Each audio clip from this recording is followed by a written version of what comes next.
Então, mais uma vez, boa noite a todos. Olha, uma alegria estar aqui com vocês, tá certo? Para mim é um especial vir de novo essa comunidade. Mais feliz ainda fico com essa igreja tão cheia de pessoas aqui que buscam amar a Jesus, que querem entender mais sobre a palavra de Deus, sobre a vida com a igreja.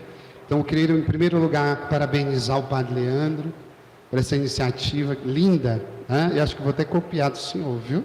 Fazer lá na Maria Mãe também. Tá joia? Eu sei que hoje é a terceira noite, e no primeiro dia, vocês falaram sobre liderança. Ontem vocês falaram sobre Sagrada Escritura, né? Quem teve aqui os outros dias, levanta a mão para o Padre ver. Beleza, praticamente todo mundo. A proposta dessa noite é muito legal. Nós vamos falar sobre catecumenato, pastoral urbana e os desafios, né, para uma sólida evangelização. A idade dos laços humanos, um amor líquido, a segurança inspirada por essa condição estimula desejos conflitantes de estreitar esses laços e ao mesmo tempo mantê-los frouxos. O padre vai explicar isso. O que ele queria lembrar? Quando ele criou esse termo, né? Líquido, modernidade líquida, amor líquido. Sabe o que ele queria dizer? Que as coisas que estão sendo criadas hoje não são coisas que são criadas para durar. Pelo contrário, são coisas descartáveis, são coisas que hoje você pode ter, amanhã você pode não ter. E aí ele faz uma imagem muito interessante, é como se você fosse pegar algo e você não conseguisse sustentar, porque tudo esvai, tudo escorre pelas mãos, porque todas as realidades são líquidas. E aí a gente começa a pensar, meu Deus do céu, como a gente vai pensar o cristianismo, como nós podemos pensar a evangelização se tudo é líquido? Olha o que ele diz no início dessa frase. Olha, se a modernidade líquida em que vivemos traz consigo uma misteriosa fragilidade dos laços humanos. Aí o que ele está falando? Que essas relações humanas, as quais nós convivemos e possuímos, estão cada vez mais frágeis. Cada vez mais, aí a gente olha dentro das nossas casas, a gente olha dentro da nossa igreja, a gente olha dentro, né, do convívio com os líderes. Quem é líder aqui, levanta a mão, só para o padre ter noção. Ok, isso, obrigado. Ou seja, cada vez fica mais difícil estabelecer relações sólidas com essas pessoas. Por quê? Porque nada foi feito para durar. Hoje eu estou bem aqui, amanhã não estarei mais, tá certo? E aí a gente entende então esse contexto no mundo de hoje. Minha gente, eu vou colocar uma frase bem grande aqui agora, eu não vou ler a frase não, mas depois vocês vão ter esse arquivo. Essa frase, que no fundo está querendo lembrar uma única coisa. Antigamente, na pré-modernidade, o cristianismo era o centro de tudo. Mas a primeira coisa que o documento de Aparecida, no fundo, diz para a gente, é que a gente não pode mais pensar que nós estamos vivendo como antigamente. Antigamente, uma criança já era catequizada dentro de casa. A gente precisa entender, a gente não vive mais no mundo, né, de uma forma onde a igreja estava no centro e tinha como ditar as regras, a moral. Não, hoje o mundo vê a realidade, vê o ser humano, vê tudo de uma forma plural. Não existe, infelizmente, mais uma voz, mas existem diversas vozes que falam, que questionam, que debatem, e a igreja precisa entender que a gente vive nesse mundo. Daí a gente então entende o seguinte: antigamente nós vivíamos numa realidade rural. Hoje em dia nós estamos numa realidade urbana. Isso aqui não é o padre Cláudio que está dizendo não, viu minha gente? São os teólogos aqui do Brasil. Eles chegaram então ao entendimento de que a evangelização hoje, eles precisam enfrentar esses desafios. E aqui eu quero apresentar para vocês esse livro, né, do Celan, um livro muito fininho, vocês podem depois verem, tá? Esse livro é A Alegria de Iniciar os Discípulos Missionários na Mudança de Época. Um livro que fala sobre catequese e evangelização. Então, praticamente, a maior parte da formação de hoje é um resumo desse livro. E vocês vão depois poder ter, né, o conteúdo que o padre preparou, que eu vou deixar aqui com o padre, tá certo? O que o padre quer lembrar com isso? Antigamente, Antigamente nós então vivíamos nessa realidade rural, onde a igreja era o centro. Todos procuravam a igreja, vocês estão vendo? E qual era a pastoral desenvolvida nesse período? Uma pastoral de manutenção. Ou seja, a igreja fica paradinha. Quem quer batizar, vai na igreja. Quem quer fazer a primeira comunhão, vai na igreja. Quem quer ouvir a Deus, vai na igreja. E essa, minha gente, era uma realidade do passado. A gente precisa entender isso. Não vivemos mais numa realidade rural. Não vivemos mais uma pastoral rural. Por quê? Porque mudou, os tempos mudaram, né? Nós vivemos uma época da contemporaneidade, da pós-modernidade, né? Como o padre citou o Bauman ali, para lembrar que estamos num tempo diferente. Ou seja, então, que tempo nós estamos? De uma realidade urbana, onde a igreja, para existir, ela precisa fazer um movimento de saída, fazer um movimento exodal, né? O êxodo, eles saíram, ou seja, a igreja precisa sair de si e ir ao encontro do outro. Por quê? Porque nós hoje precisamos implementar dentro da nossa igreja uma pastoral de saída.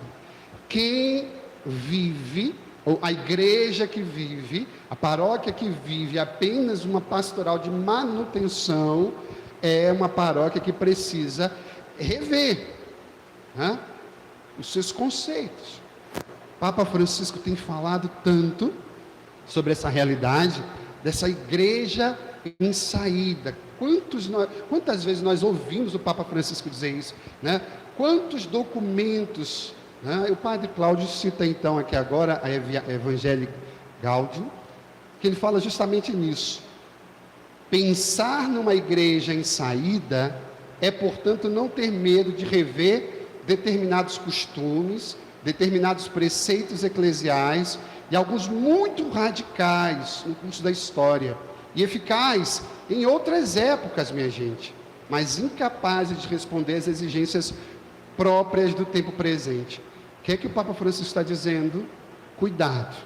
Se você só tem aquela visãozinha de igreja que só quer permanecer ali, isso não é eficaz, como o Papa está dizendo, né? Foi eficaz em outra época, talvez não seja agora, né? Eu acredito que aqui não tenha isso, né?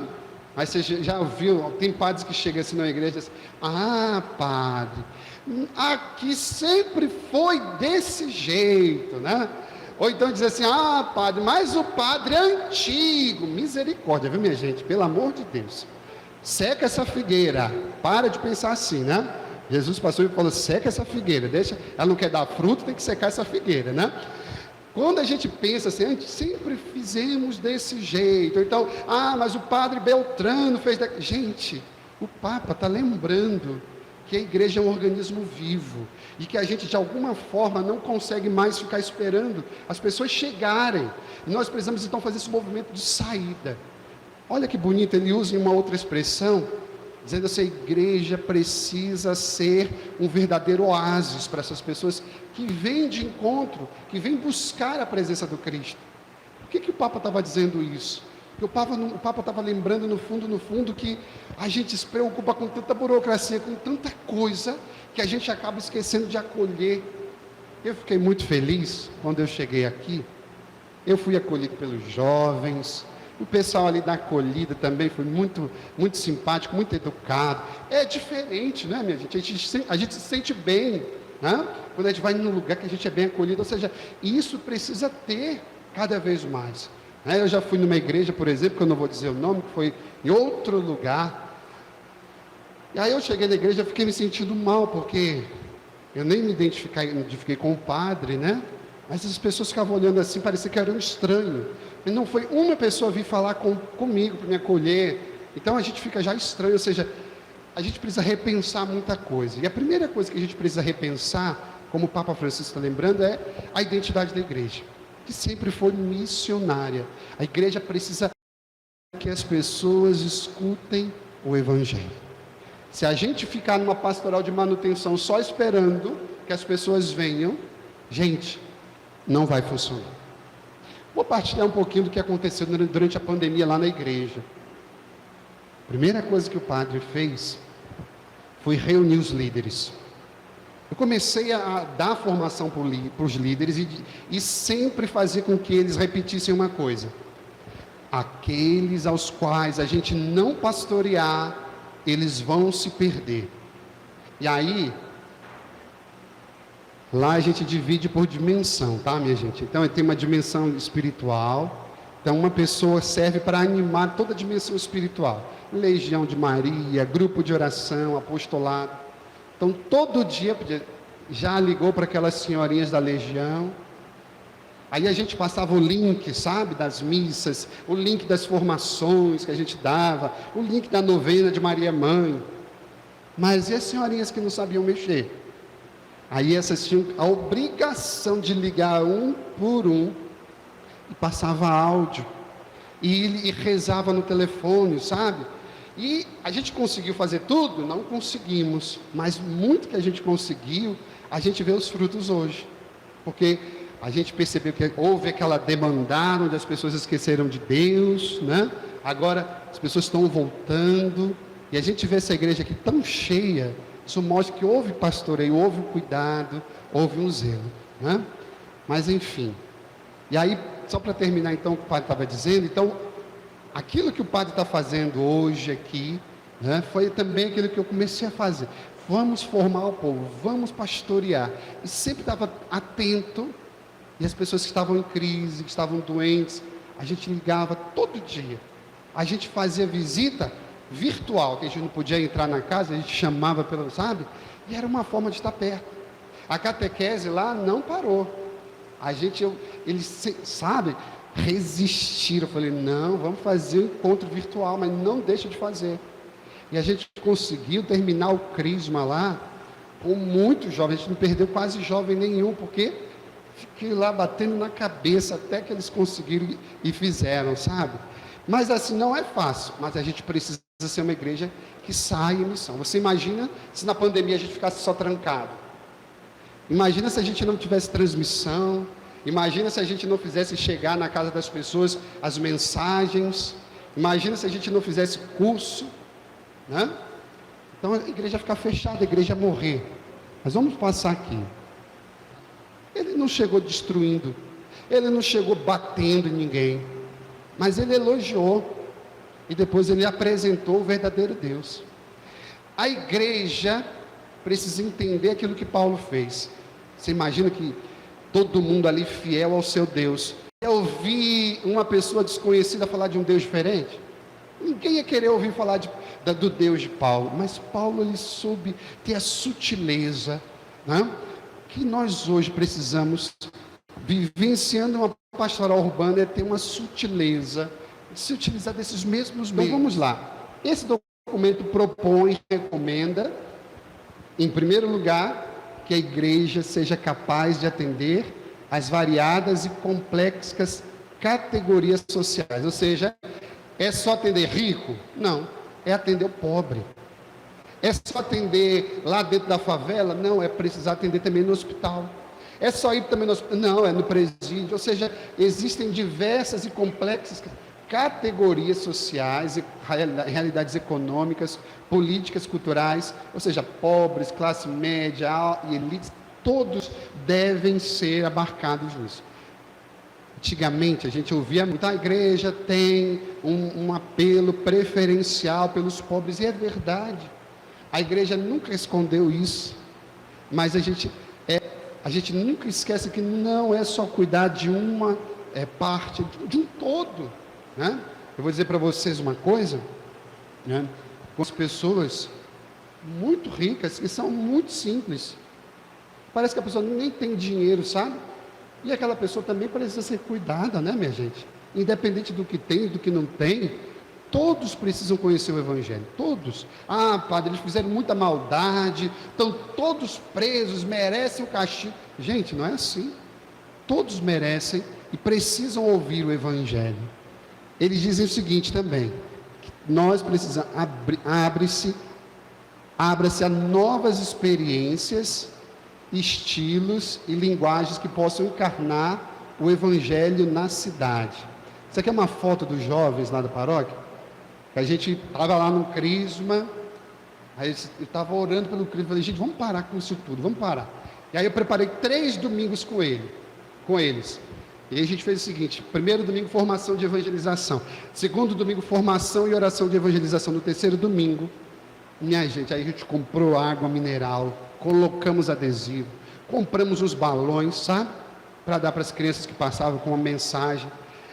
Compramos aquela aspersor de água benta, porque a gente já bateu muito de porta em porta evangelizando, as pessoas não querem mais ouvir. Mas se você chega com água benta para dizer que você está fazendo oração para as casas, todo mundo abre as portas. E tinham 30 jovens só para abençoar as casas com água benta, sabe? Aí tinha um grupo lá no sinal, que foi esse, por exemplo. Nós fizemos em 2 ou 3 sinais. Saímos com um trio elétrico arrecadando alimento. E olha, mas foi uma coisa. A gente tinha que fazer algo para que aquele jovem entendesse o que é ser igreja. Porque ele pensava que a igreja é só aquelas 4 paredes. Ou seja, a gente tem que ter novas experiências. Ou seja, sabe o que a gente fez, que deu muito certo? A gente faz em 4 pontos, né? A gente divide o bairro, o território da gente, em 4 pontos. E a gente dá o nome de cada evangelista. Tá? E cada lugar desse tem uma tenda de adoração. E cada lugar desse também tem um grupo de intercessão pronto para orar pelas pessoas que vierem. E também tem uma tenda do lado de doação de roupa, de sapato, de alimentos. Então todo mundo pode vir. E aí tem os músicos em cada tenda tocando. E aí passa a manhã, o dia inteiro. E no final a gente termina. Cada cenáculo vai e a gente se encontra num lugar onde a gente faz uma missa bem bonita. Olha, minha gente, dá muito resultado. Tem que ter estrutura, tem que pensar, é difícil, gente, tudo dá trabalho. Mas você sabe de uma coisa, funciona. E daqui a pouco o documento vai, todo mundo pensa como a gente pensa. Isso significa que a gente também precisa entender que a gente precisa atingir essas pessoas de uma forma diferente. Ou seja, os mesmos métodos de antigamente não funcionam hoje. E aí, queridos irmãos e irmãs, deixa eu dar continuidade aqui. Me ajude aí, por favor. Eu tenho um horário para acabar, mas a gente vai continuar. Deixa eu te falar uma coisa interessante. Eu estava pregando esses dias lá na igreja e estava dizendo assim: você sabe que existem pessoas que usam droga e dizem assim: eu uso a droga recreativamente. Pessoas que conseguem ter o controle do uso da droga e usam apenas quando precisam se sentir bem. Quando a pessoa, 2 vezes no mês eu vou usar. Por quê? Porque eu quero me sentir bem. Preste atenção, as pessoas estão fazendo de Deus uma droga recreativa. As pessoas não querem ter compromisso. As pessoas dizem assim: eu vou lá buscar Deus porque eu quero me sentir bem. E aí as pessoas vão lá na missa. E aí, foi muito bom o louvor. A pregação do padre foi maravilhosa. E aí sabe o que acontece? Depois disso as pessoas vão embora e dizem: daqui a 2 meses, quando eu precisar me sentir bem de novo, eu vou buscar a Deus. É ou não é, minha gente? Ou seja, o que a gente precisa entender? A gente precisa entender que a maior teologia que está rondando todos os nossos bairros é uma teologia protestante que diz assim: Jesus sim, igreja não.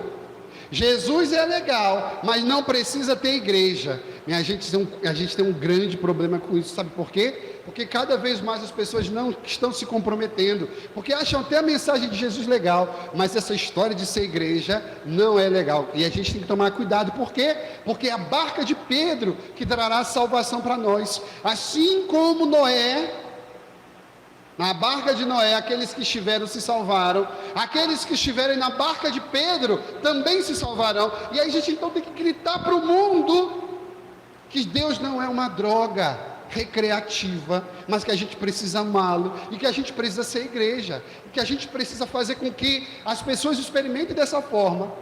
Anuncie a palavra de Deus, acima com alegria, anuncia com alegria e ousadia, e realize a formação de leigos, ou seja, o padre de vocês está fazendo isso também muito bem, de tal modo que possam responder às grandes perguntas e aspirações de hoje, inserindo nos diversos ambientes, estruturas e centros de decisões da vida urbana. Eu fui pregar um retiro em Nova York para uma comunidade Isso que eu fui na St. Patrick, que é a Catedral de Nova York. Tinha um padre latino, essa pregação é que a gente aprende desde cedo, que a gente tem que trazer todo, o querigma, toda a explicação, mas isso não é o mais importante. Eles têm que fazer um encontro com Deus, e a música tem que fazer com que eles rezem, e tudo tem que ser um conjunto. E o padre, sabe, empolgado dizendo isso, e eu fiquei assim lembrando, é isso, todo zelo, todo cuidado, tudo, gente, tudo. Por quê? Porque não é para gente. Por que a igreja católica existe no mundo? Pela salvação das almas. Não existe outro motivo. Então, tudo que a gente faz com amor, com zelo, deve ter esse fim. Que cada pessoa que adentra esse templo, qualquer pessoa que entre ali pela primeira vez, se sinta bem, se sinta acolhido e se sinta, de fato, pertencente a um lugar de pessoas sérias, de pessoas que buscam a Deus com seriedade. Lá eu falo sempre isso. Qualquer pessoa que entre na nossa igreja não pode ver improviso, não pode ver qualquer coisa, mas as pessoas precisam ver que aqui se leva a sério o anúncio pelo nome de Jesus. Aqui a gente leva a sério, sabe? Cada detalhe, porque a gente sabe que o amor, na verdade, ele é expresso nos pequenos detalhes. Então, desde a acolhida, tudo deve fazer com que seja uma flecha certa para acertar o coração das pessoas. E aí o documento de Aparecida ainda pede, nessa evangelização, na contemporaneidade, na pastoral urbana, ele diz assim: vocês têm que buscar novas estratégias, tais como as visitas às casas, o uso de meios de comunicação social, etc. Como é que vai as redes sociais da paróquia? O que vocês têm feito? As pastorais têm redes sociais?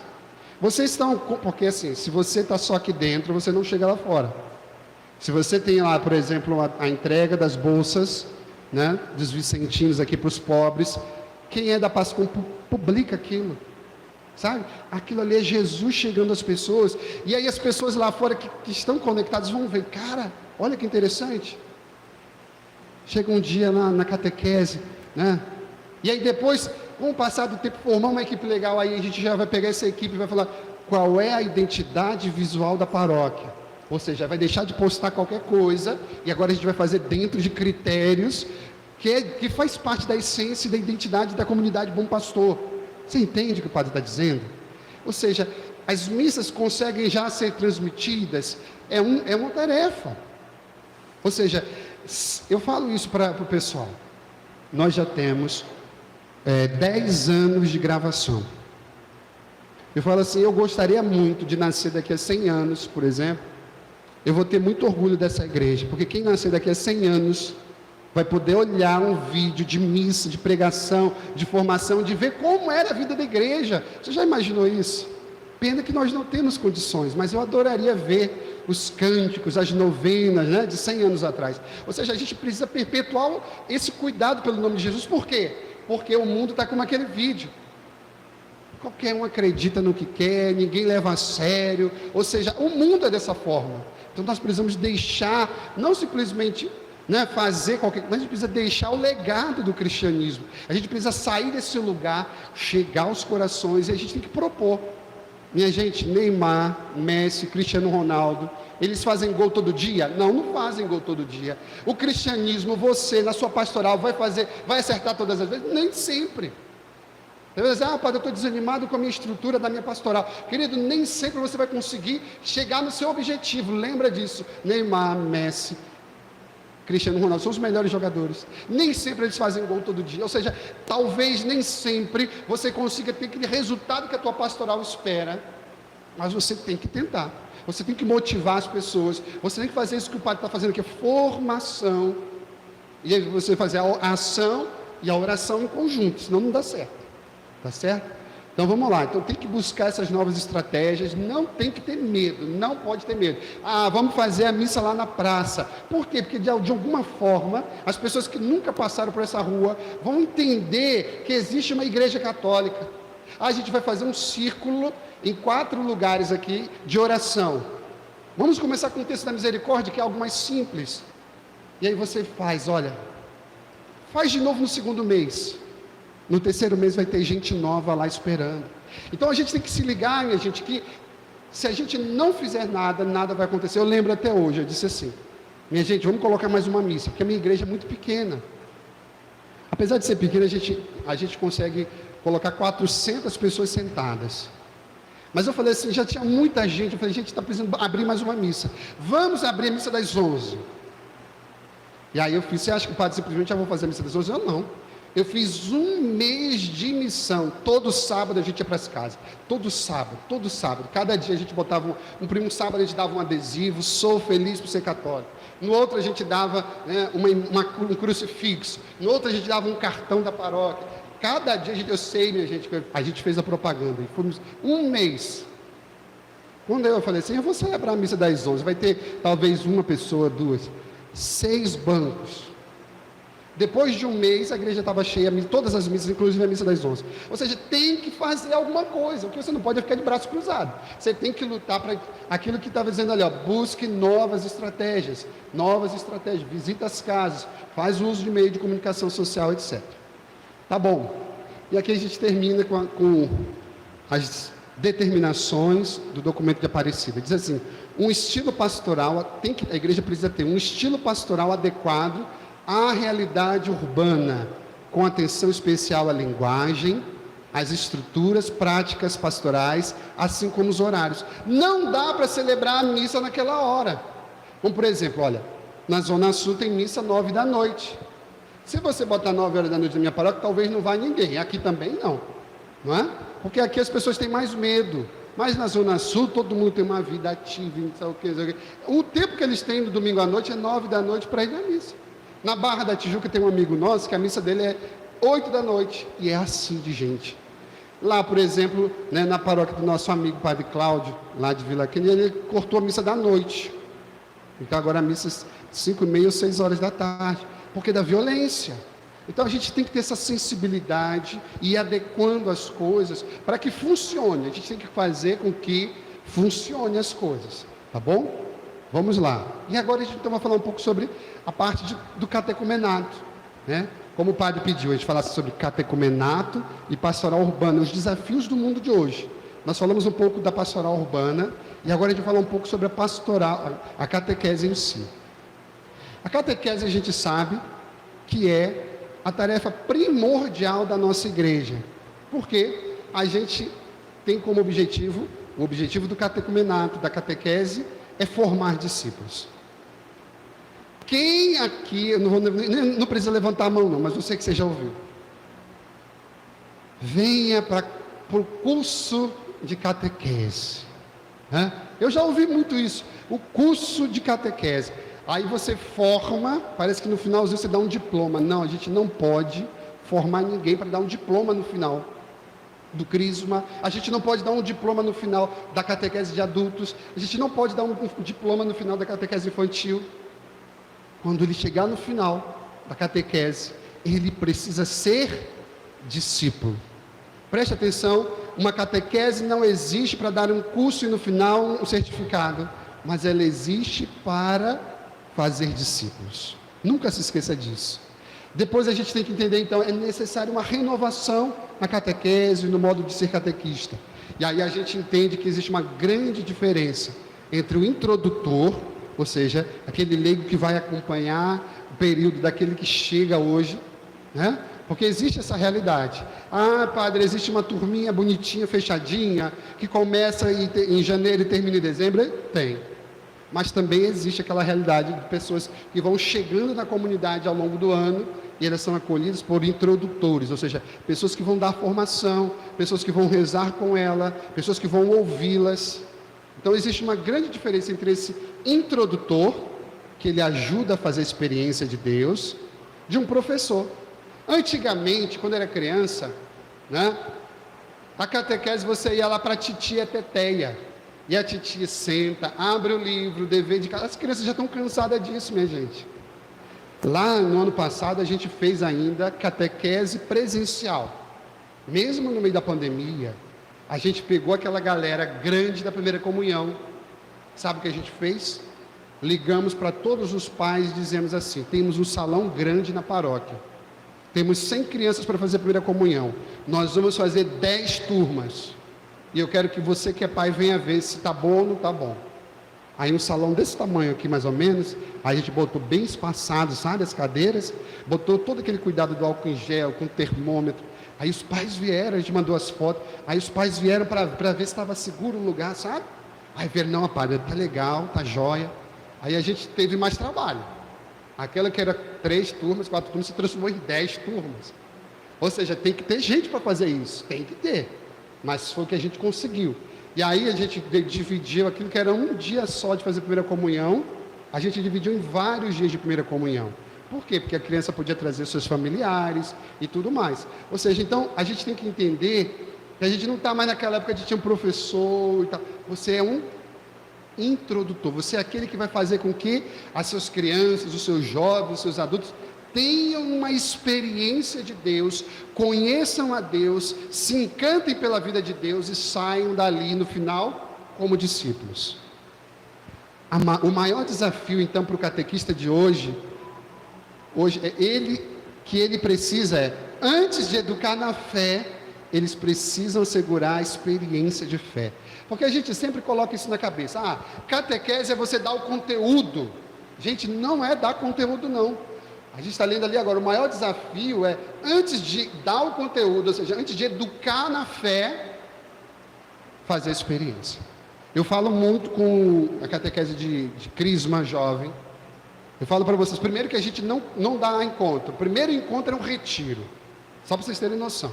A gente faz um retiro, geralmente vai em 100 jovens, 150 jovens, é média lá aqui.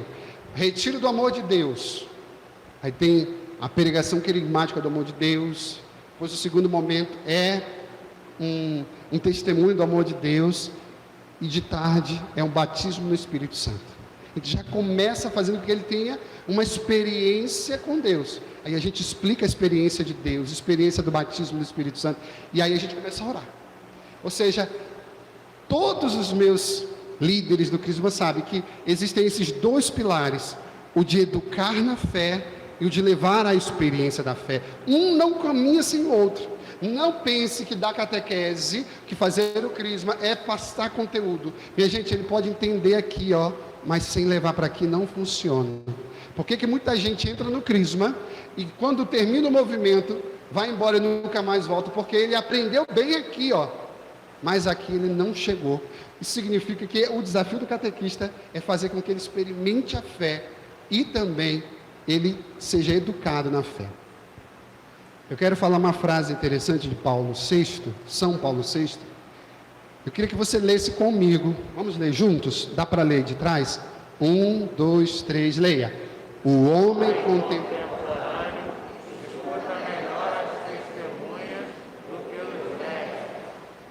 Se escuta os mestres, é porque são testemunhas. Você sabe o que o Papa Paulo VI estava dizendo? Não adianta de nada você ser um mestre, que você tem aquela formação maravilhosa, se você não vive aquilo. Daí existe esse desafio, você que é catequista, você precisa ter uma vida de fé. Vocês lembram que o padre acabou de falar, de uma teologia protestante que está rodando tudo aí? Jesus sim, igreja não. Jesus sim, Jesus é legal, mas esse negócio de igreja estou fora. As pessoas estão se descomprometendo com a igreja. O que a gente consegue fazer para que essas pessoas voltem a se comprometer com Jesus e com a igreja? O seu testemunho. Você tem que ser igreja. As pessoas quando olharem para você, mesmo no sofrimento, mesmo com depressão, mesmo cuidando da doença do filho, e correndo com trabalho, você tem que transparecer que existe uma alegria por ser católico, por viver a sua fé. Se você não faz isso, querido, olha, as pessoas vão dizer, eu até gosto de Jesus, mas esse negócio de igreja eu não quero saber. Ou seja, precisa existir um vigor dentro do cristão e testemunhar, porque o pessoal já está cansado de ouvir falar. O pessoal quer ver agora. Não fale com palavras, fale com gestos. Aquilo que eles precisam enxergar são as atitudes, porque discurso bonito, minha gente, tá cheio aí, bote no YouTube, você vai ouvir músicas bonitas, você vai ouvir pregações bonitas. As pessoas estão cansadas disso tudo. As pessoas querem ver, não mestres, mas testemunhas. E aí a gente vai passando. Então, depois que a gente pensou sobre a figura do catequista, Padre Cláudio que está falando, minha gente, não, é o documento do CELAM, tá? Depois, então, que ele vê e se debruça pela figura do catequista, ele vai, então, se debruçar sobre o processo de catequese. Então, a gente deve agora pensar em 3 etapas. A gente vai apresentar a alegria de iniciar esses discípulos nessa mudança de época em 3 partes: contemplar, discernir e propor. É o antigo ver, julgar e agir. Agora nós temos uma linguagem nova: contemplar o mundo, discernir sobre os acontecimentos e propor a verdade do Evangelho. Vamos lá. Primeiro, como é que a gente fala sobre a contemplação? A gente tem que contemplar a realidade, os desafios e iniciar que inicia hoje alguém na fé. A gente sabe como é difícil. Porque, padre, eu tenho um trabalho. Padre, eu trabalho dia sim, dia não. Opa! Como é que funciona? A nossa catequese de adultos, eu vou dar um exemplo. Nós temos 4 dias na semana. Por quê? Porque um dia só já não funciona mais. Tem gente que trabalha por escala, então ele não consegue vir toda terça. Aquele que não pôde vir essa terça, vai vir na quarta. Eu não consegui vir terça, segunda, terça, nos 4 dias, tem um encontro online. Uma senhorinha que não sabe mexer online. Eu fiquei sabendo essa semana, eu não sabia. Tinha uma senhorinha adulta fazendo, ela não sabia mexer, ela estava em casa. Você sabe como é que era a catequese? Gravada assim, no áudio. Pasmem. A catequista gravava todo o encontro no áudio e mandava. Sabe por que isso, minha gente? Porque existe amor. Porque as pessoas realmente querem fazer com que esses desafios sejam superados. É fácil? Não é fácil. E aí a gente lembra ali, a pandemia agravou ainda mais esses desafios. Por quê? Existe aí um decreto do cardeal que diz que eu não preciso participar de missa. As pessoas falam isso. Aquela ideia de, é missa de preceito, eu não posso faltar senão eu estou pecado. Hoje em dia as pessoas não querem mais saber disso. Então, ficou ainda mais desafiador fazer com que as pessoas se comprometam com uma realidade de catecumenato, né? Os avanços tecnológicos desprezam o ser humano. Todo mundo fala de hoje uma coisa aqui chamada cancelamento, não é? Vai expressar a tua fé. Vai expressar a tua fé. A pessoa te cancela. Não é só na rede social, não. As pessoas te cancelam até mesmo. Ih, Fábio, é ou não é, minha gente? Eu estou falando mentira ou estou falando verdade? Acontece, né? E o Papa Bento XVI dizia isso.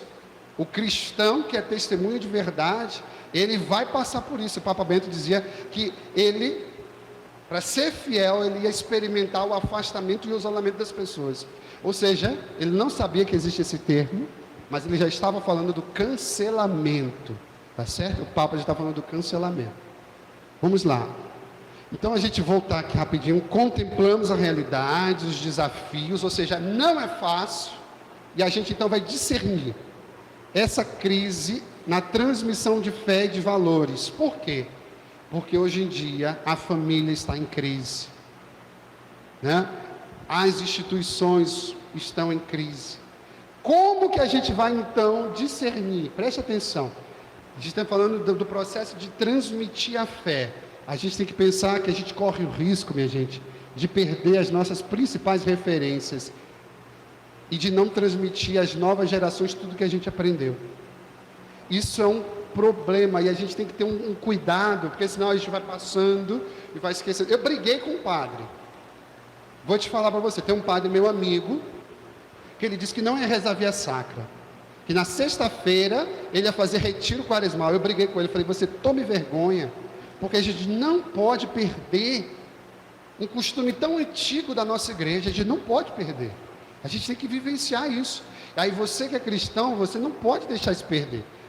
Qual é o dia da via sacra na minha paróquia? Eu vou estar lá, tá certo? Qual é o dia do exercício da confissão? Eu vou estar lá. Senão, minha gente, as coisas vão se perdendo. E por último, propor. Eu tenho que propor critérios para iluminar. Ou seja, a catequese, minha gente, precisa se tornar um processo de iniciação. Eu preciso iniciar alguém na vida de Jesus. Aquele que entrou hoje na igreja e quer ser, né? Vou dizer para vocês, na minha igreja tem muito ex-protestante. Tem muito ex-protestante. Eles deixam de ser protestante e vão muitos para lá. Sabe o que eu faço? Tem um catequista só para eles. Ele tem a Bíblia toda na cabeça, minha gente. Qualquer assunto ele fala. Por quê? Porque no fundo, aquelas pessoas que chegam hoje de outra religião, elas chegam com uma cabeça. Aí aquele momento é o momento de desfazer, né, tudo que aprendeu de errado. E depois eles são iniciados na vida de Jesus, na vida litúrgica da igreja. Eles começam a entender o ano litúrgico, eles começam a entender cada período, porque as cores e as coisas, eles são iniciados numa vida da igreja, numa vida de Jesus. O que a gente precisa então entender? Que a gente precisa fazer com que os outros sejam igreja. O catecumenato precisa ser uma iniciação constante na vida da igreja, na vida dos mistérios de Jesus. Vamos lá, então como que a gente faz essa iniciação? Primeiro a gente precisa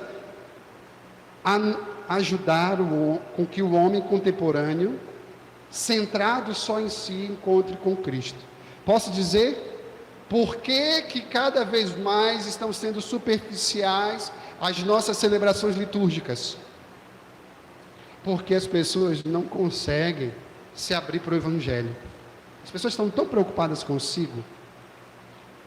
Teve um período lá na minha igreja que proibiu o ministério de música de cantar qualquer coisa que fosse pedir bênção, pedir graça. Eu disse, todos os louvores só vão ser de exaltação a Deus. Porque as pessoas estão tão centradas em si, eu quero, eu preciso. As pessoas querem, quando entram na igreja, vão dizer, o que eu ganhar? Não, o que é que eu vou deixar no altar? Não é o que eu vou ganhar. Quando alguém entra na igreja, é assim, o que eu vou deixar no altar? Porque as pessoas só pensam em si. Não. Então, um desafio grande para essa iniciação é ajudar com que esse homem, centrado em si, busque a Deus. E aí você tem que ter, sabedoria para poder explicar cada processo. Segundo, a gente tem que ajudar com que o homem saiba do mistério ao qual está envolvido. Desculpe dizer uma coisa para você, você pode ter uma catequese super estruturada, com, tecnológica, mas se você não ensinar o mistério ao qual ele vai estar sendo envolvido, não dá, né, minha gente? Não dá de jeito nenhum. Ou seja, quem é Jesus? Por isso que a gente tem que dizer assim, não é só um conteúdo que passa, ele tem que experimentar, porque se ele não experimenta, ele vai continuar vivendo de qualquer jeito, tá certo?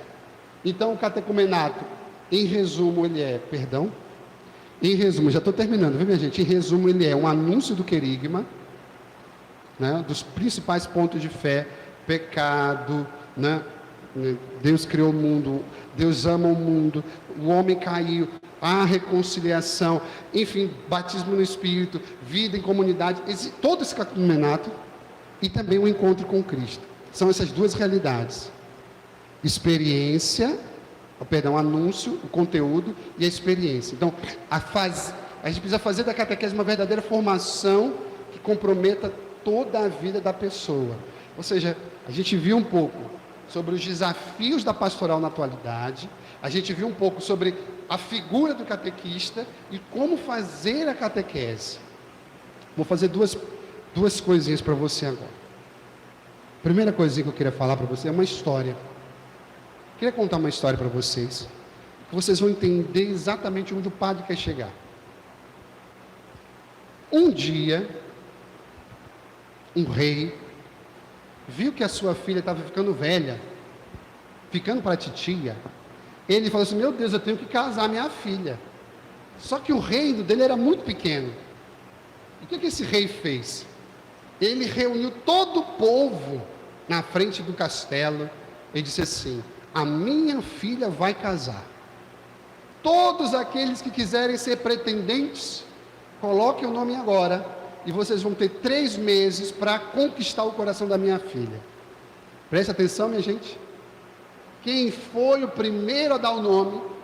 Ricardão. Coloque o meu nome, seu rei, sou eu, Ricardão. Minha gente, Ricardão era rico. Ricardão tinha muitos bens, muita posse, e os homens então tudo murcharam. Sim, ninguém tem dinheiro, só Ricardão. Então a gente nem vai competir. Menino, sempre tem um ousado, né? De repente, lá no finalzinho, Zezinho diz assim, eu não tenho nada para perder, eu já tenho um não, quem sabe eu ganho um sim, né? Disse, ô seu rei, coloque meu nome aí, Zezinho. Minha gente, o rei ficou esperando, não aparecia mais ninguém. O rei então falou, então são esses 2 candidatos, daqui a 3 meses a gente vai abrir a porta do castelo e quem a princesa sair do braço vai ser o seu eleito.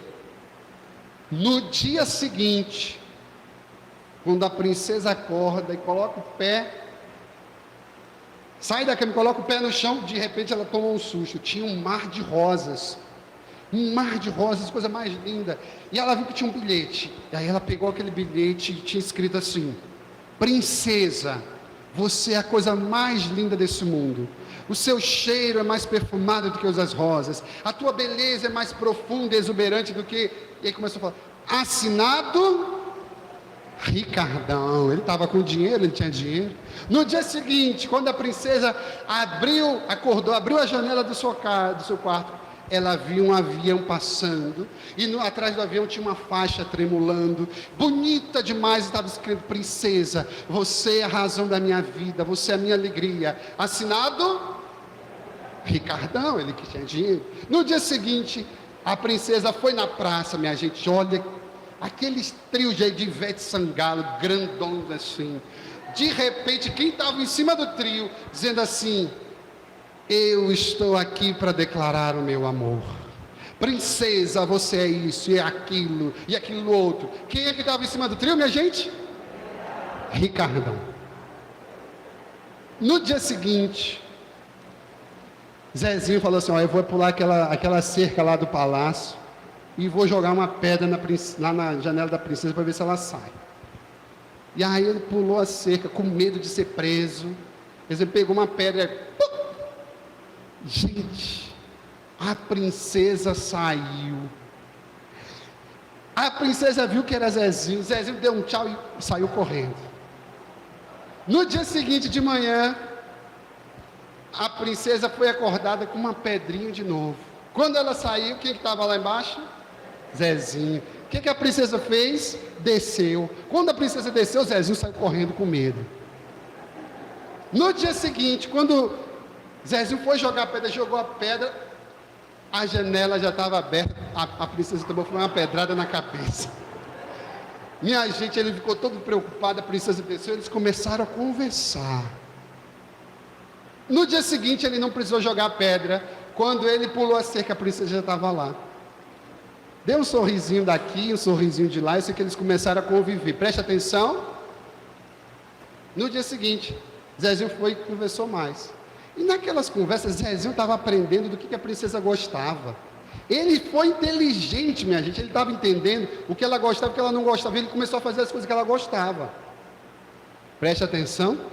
A corrida estava disputada, porque cada dia mais o Ricardão gastava o seu dinheiro. O Ricardão fazia coisa para impressionar. Eu sei que depois de 3 meses, todo o povo estava diante do castelo, e o rei mandou tocar a trombeta, e disse, a partir de agora, quando a minha filha passar por aquelas portas, ela vai sair com o seu escolhido. Minha gente, as trombetas tocaram, as portas se abriram, e com quem que a princesa saiu? Ricardão.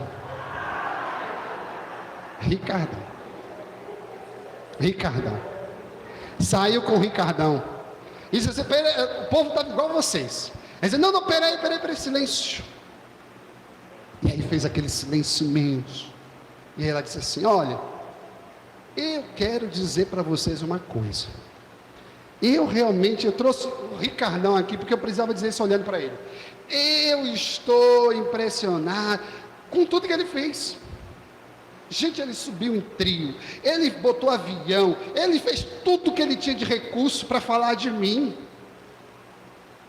Mas é tão triste, ele falou tanto de mim e nem me conhecia.